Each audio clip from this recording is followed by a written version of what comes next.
Hello বন্ধুরা, সবাইকে স্বাগত জানাই এমএস অনলাইন শুভ চ্যানেলে। বন্ধুরা, নতুন একটি স্কিম রাজ্যের তরফ থেকে মমতা বন্দ্যোপাধ্যায় প্রকাশ করলেন। নতুন বছরেই শুরুতেই এই স্কিম কার্যকর করা হবে। আনন্দধারা নামে এই স্কিমের নাম হচ্ছে আনন্দধারা। আনন্দধারা প্রকল্পে মহিলাদের 10 কোটি টাকা দিচ্ছে রাজ্য সরকার। কীভাবে আবেদন করবেন এবং কী করতে হবে তোমাদেরকে, সমস্ত কিছু এই ভিডিওর মাধ্যমে আপনাদেরকে দেখাবো। ওকে, তো চলুন।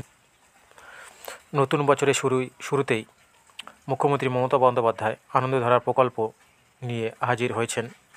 রাজ্য সরকারের পক্ষ থেকে মহিলাদের জন্য অনেক সরকারি প্রকল্প নিয়ে আসা হয়েছে। তার মধ্যে লক্ষ্মীর ভাণ্ডার প্রকল্প সবচেয়ে জনপ্রিয়। আর এবারে রাজ্যের মহিলাদের স্বনির্ভর করার উদ্দেশ্যে এই নতুন সরকারি প্রকল্প নিয়ে আনন্দধারা স্কিম অনলাইন অ্যাপ্লাই কীভাবে করবেন বা অনলাইনে কীভাবে আবেদন করবেন দেখে নিন। মুখ্যমন্ত্রী মমতা বন্দ্যোপাধ্যায় রাজ্যের জনগণের আর্থিক সুরক্ষার স্বার্থে বিভিন্ন রকম প্রকল্পের উদ্যোগ নিয়েছেন, যার মধ্যে রাজ্যের জনগণ অনেক উপকৃত হয়েছেন। গ্রামের মহিলারা নিজস্ব দক্ষতা মাধ্যমে যে কাজগুলি করে থাকেন সেইগুলোকে মর্যাদা দেওয়ার জন্য সব জায়গায় কাজের প্রতিভাকে ছড়িয়ে দেওয়ার জন্য মুখ্যমন্ত্রীর তরফে স্বনির্ভর গোষ্ঠী গড়ে তোলা হয়েছে। অর্থাৎ অনেকে মহিলারা হস্তশিল্পী করে থাকেন, হস্তশিল্প বাড়িতে অনেক কাজকর্ম বা ব্যবসা শুরু করতে পারেন। সেই জন্যই এই স্কিম শুরু করা হয়েছে, যাতে স্বনির্ভর হতে পারেন মহিলারা।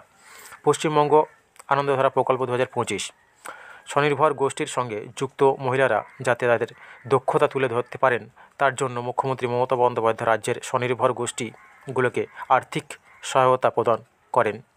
সম্প্রতি একটি রিপোর্ট জানা গিয়েছে এই স্বনির্ভর গোষ্ঠীগুলোর আর্থিক সহায়তার পরিমাণ আরও 10 কোটি টাকা বাড়িয়ে দেওয়া হবে।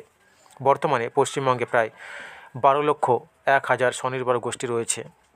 এই গোষ্ঠীগুলোর মধ্যে প্রায় 1.21 কোটি পরিবার যুক্ত রয়েছে।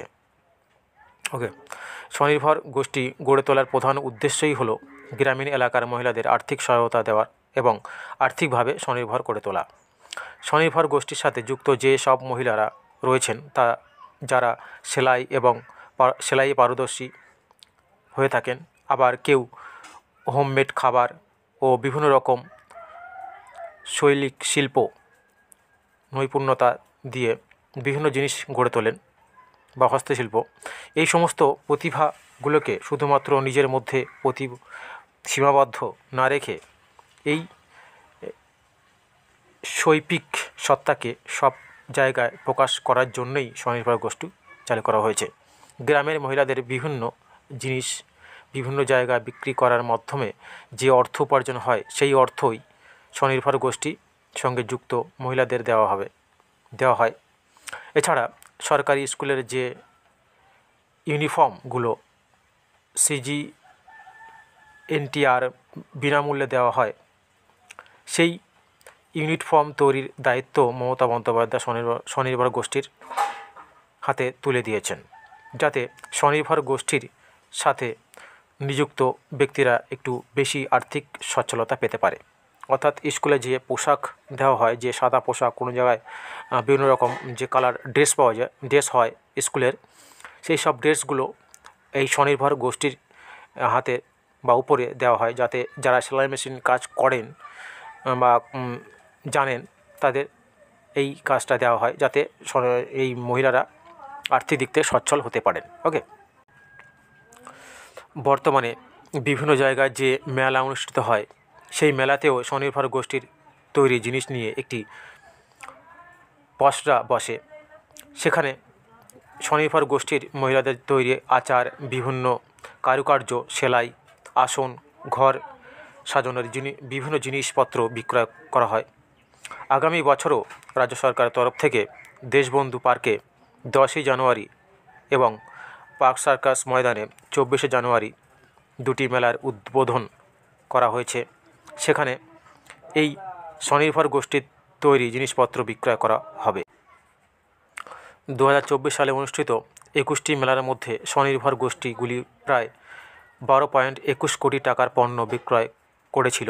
শুধু তাই নয়, রাজ্যের পাশাপাশি বিহার, ঝাড়খণ্ড, তেলেঙ্গানা, দিল্লি সহ বিভিন্ন রাজ্যের মেলায় অংশগ্রহণের করছে স্বনির্ভর গোষ্ঠীগুলি।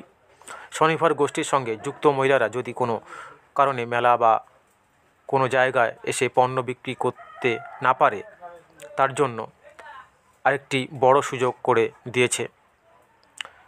সেটি হলো বাড়িতে বসে অনলাইনের মাধ্যমে বিক্রয় করার জন্য একটি প্ল্যাটফর্ম তৈরি করে দেওয়া হয়েছে পশ্চিমবঙ্গের সরকারের তরফ থেকে, মমতা বন্দ্যোপাধ্যায়। ওকে, তো এরকমই স্বনির্ভর গোষ্ঠীর সাথে তোমরা নাম যুক্ত করতে পারো।